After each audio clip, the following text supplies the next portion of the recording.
In September 2017, Amazon head Jeff Bezos is alleged to have instructed his underlings to bring him the studio's answer to Game of Thrones. This signaled something of a shift for the streaming service, away from more artisanal titles and towards big blockbuster releases. Over the past 2 years, Amazon has struggled to build a mass multimedia franchise to compete with those owned by competitors like Disney or Warner's. This struggle is most obvious with projects like The Rings of Power and Citadel. Increasingly, it seems like the service's greatest success has been The Boys, the superhero satire based on the comic by Gareth Evans and Derek Robertson. The company already spun the show off into a collection of animated shorts under the title Diabolical. However, Gen V represents the show's first live-action spin-off. Following a group of students at the elite Godolphin University, or GodU for short, a training ground for teenagers with superpowers, Gen V is essentially a loose adaptation of the G-Men arc from the source comic, focusing on a very thinly veiled knockoff of the classic Marvel X-Men.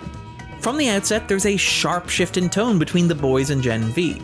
The Boys is a work of deconstruction, a cynical satire of media, celebrity, and politics, in which even the heroes are inevitably compromised. It's a show that exists in conversation with trends within the modern superhero movie franchises, most directly evoking the cinematic language of the Marvel Cinematic Universe and the DC Extended Universe. In contrast, Gen V feels like more of a throwback. The premise and title don't just hark back to classic X-Men comics. The show's opening scene is very evocative of an early sequence in Bryan Singer's X-Men, one of the movies that ultimately kickstarted the modern superhero boom.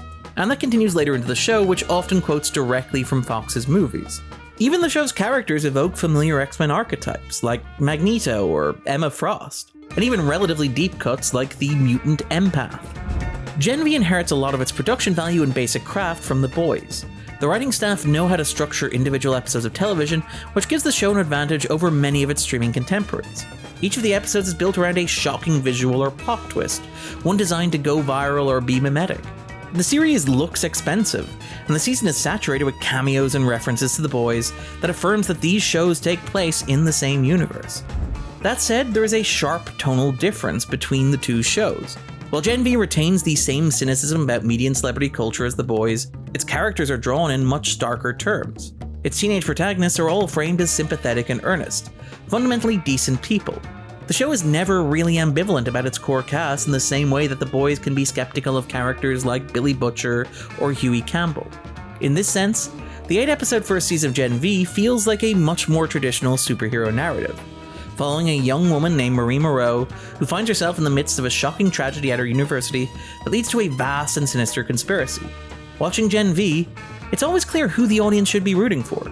While the show is capable of gnarly set pieces and graphic body horror, it can also feel like it's sanded off some of the rougher edges of its parent show.